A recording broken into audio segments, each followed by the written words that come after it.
welcome to today's video. And in today's video, I'll be discussing the 2022 Senate elections and essentially giving my prediction as of February 15th. Now I'm going to do this on the 15th and 1st of every month. So today is February 15th. I'll be doing it again on March 1st. And for this map, by the way, guys, I decided to switch it up a little bit. Instead of using the typical grayscale, I decided I was going to try to use the white map for today. Switch it up a little.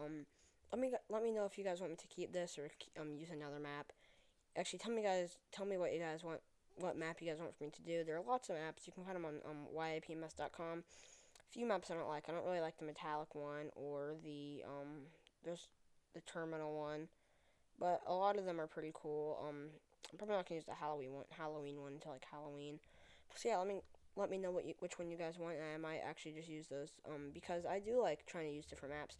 Anyways, we're going to start off with all the safe Democratic states: Washington, Oregon, California, Hawaii, Colorado. It probably won't be too close. Probably be over 15%.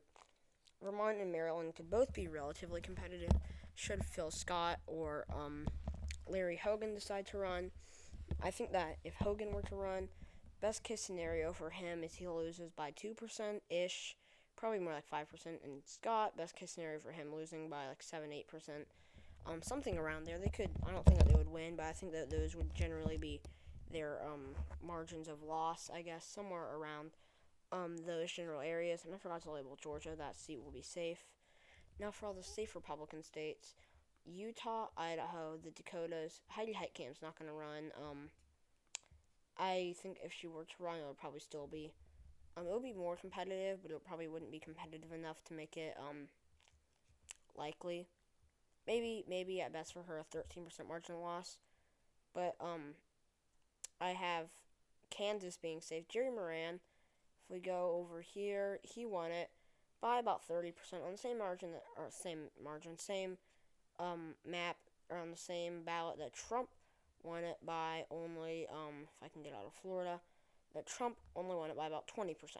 So it was about 10% to the right of the presidential results, and if that were to happen, it would be 25%.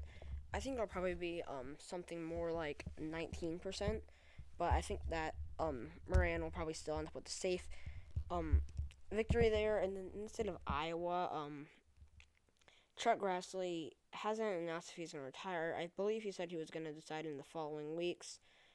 If he were to retire, could be likely should the Democratic Attorney General decide to run. If not, it could be lean, excuse me.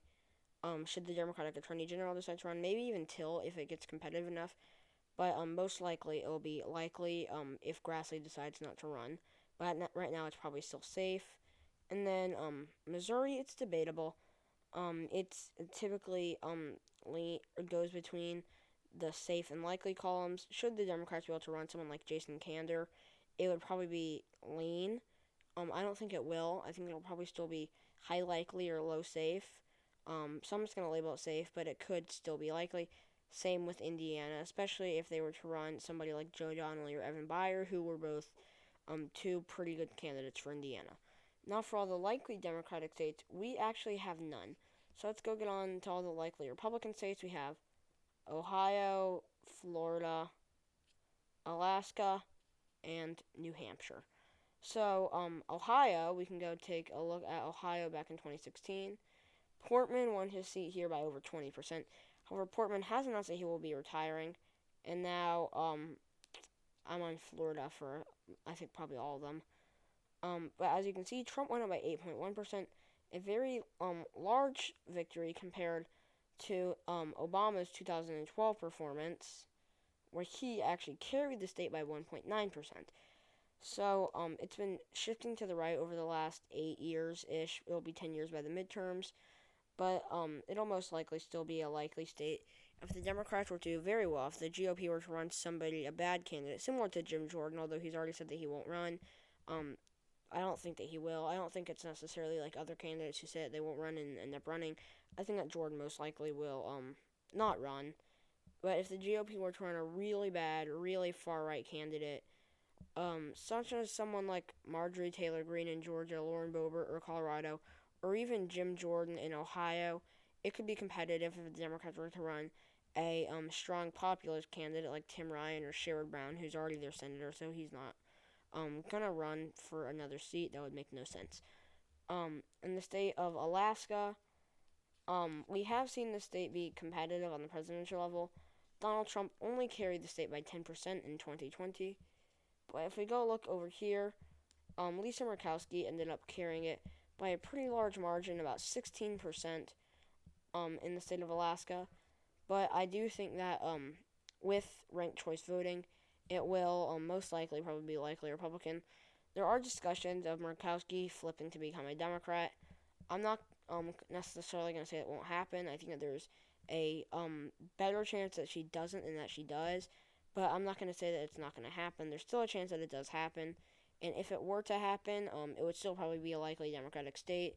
I don't think it's entirely out of question. I just think that right now, there's a better chance than not that she doesn't. Out of the state of Florida, this state's typically one of the most competitive swing states. However, Marco Rubio is the popular incumbent. He won by 7.7%, considering the fact that the state is more or less shifting to the right. Not entirely. It's always been a competitive state. Donald Trump just won it by a fairly large margin, considering that it is Florida. It'll probably be something around 8%. There have been talks about Rubio winning Miami-Dade. I don't see it happening. Maybe in a red wave, Rubio could win Miami-Dade. But in all likelihood, Rubio will lose it. Probably by not by similar margins to Trump. Probably by a little bit. Probably by less than Trump. Best case scenario for him, if he were, I don't see him, winning Miami-Dade. Best case scenario, he maybe carries it, or he maybe loses it by 2%. Although him carrying it is not outside of the realm of possibility if it is a really strong year for Republicans, although it's not looking like it's going to be. And then the final state is New Hampshire. Now, New Hampshire, I made a video about this yesterday, so you should go check that out. But Maggie Hassan narrowly won. She won by a little over 1,000 votes. This race was very close back in 2016. Hassan was the governor of the state when she decided to run. And the thing is about New Hampshire, Hassan only won by about 5%. Chris Sununu won by 30%.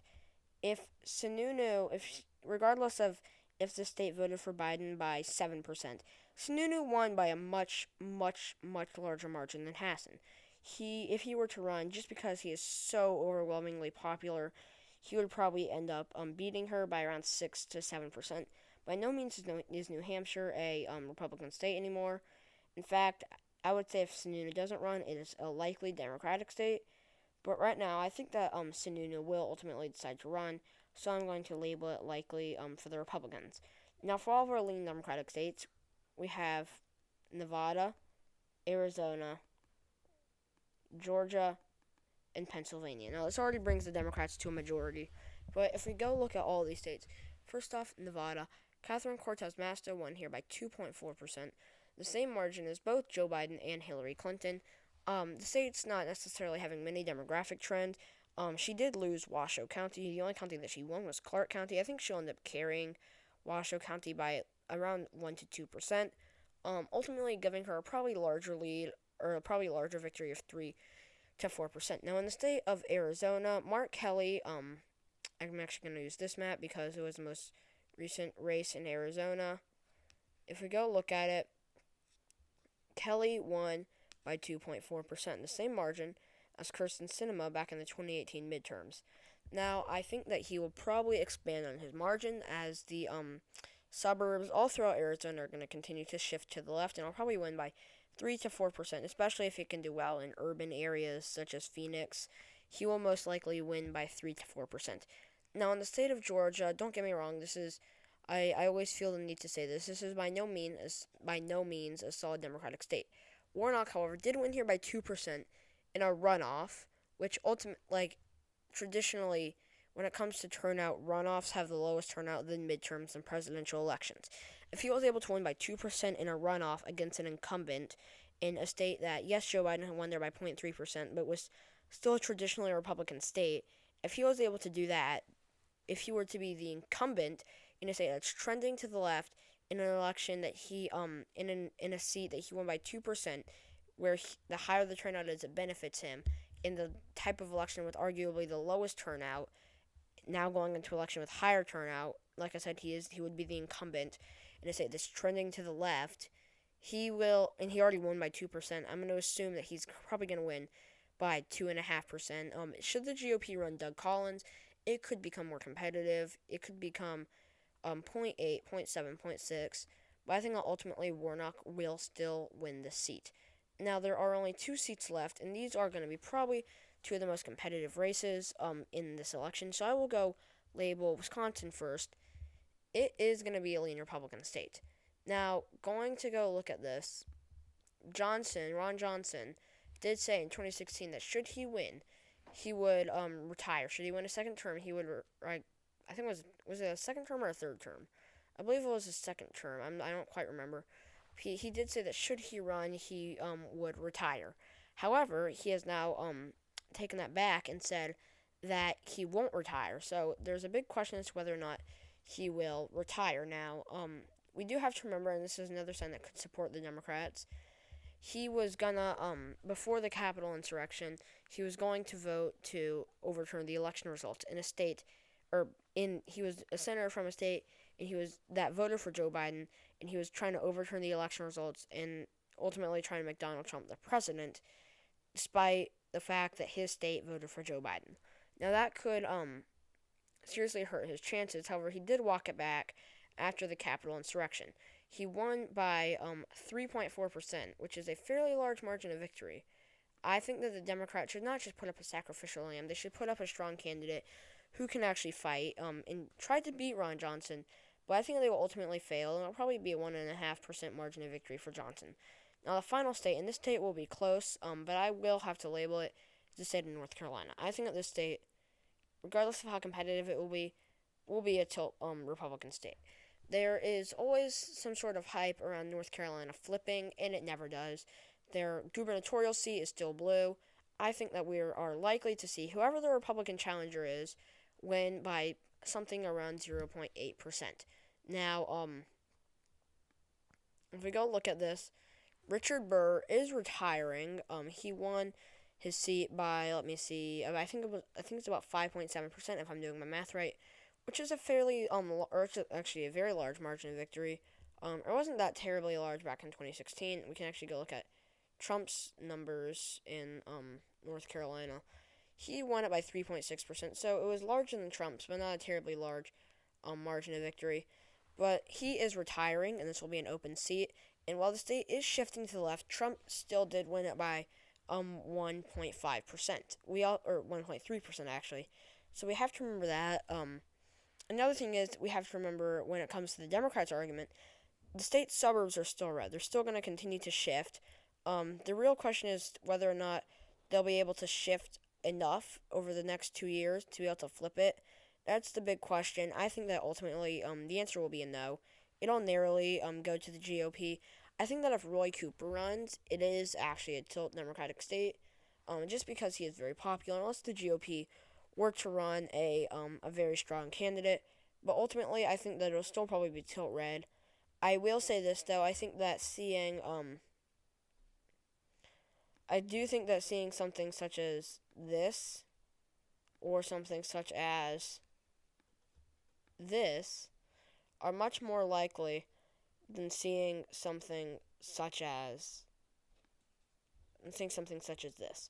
I think that we are much more likely to see the GOP, the Democrats take an outright majority than the GOP, especially if New Hampshire, if Kristen Newton doesn't run, and in North Carolina, if there are some serious work to shift the suburbs, we could see Democrats taking 52 seats, Wisconsin maybe 53 for them, but Republicans, they ultimately, this election, or the Senate election, would most likely be fighting an uphill battle. Democrats need to just not lose any seats.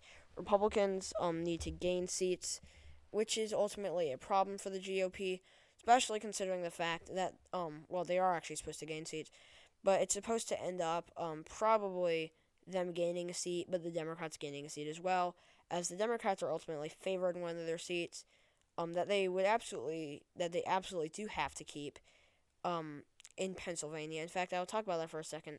Lieutenant Governor John Fetterman has announced that he will be running He is a pretty solid candidate. I don't necessarily know that he's a phenomenal candidate, but he is not a bad candidate. There are better candidates, I think, though. I think that Connor Lamb would probably be a better candidate. Could probably do a little bit better, but ultimately he'll still be lean.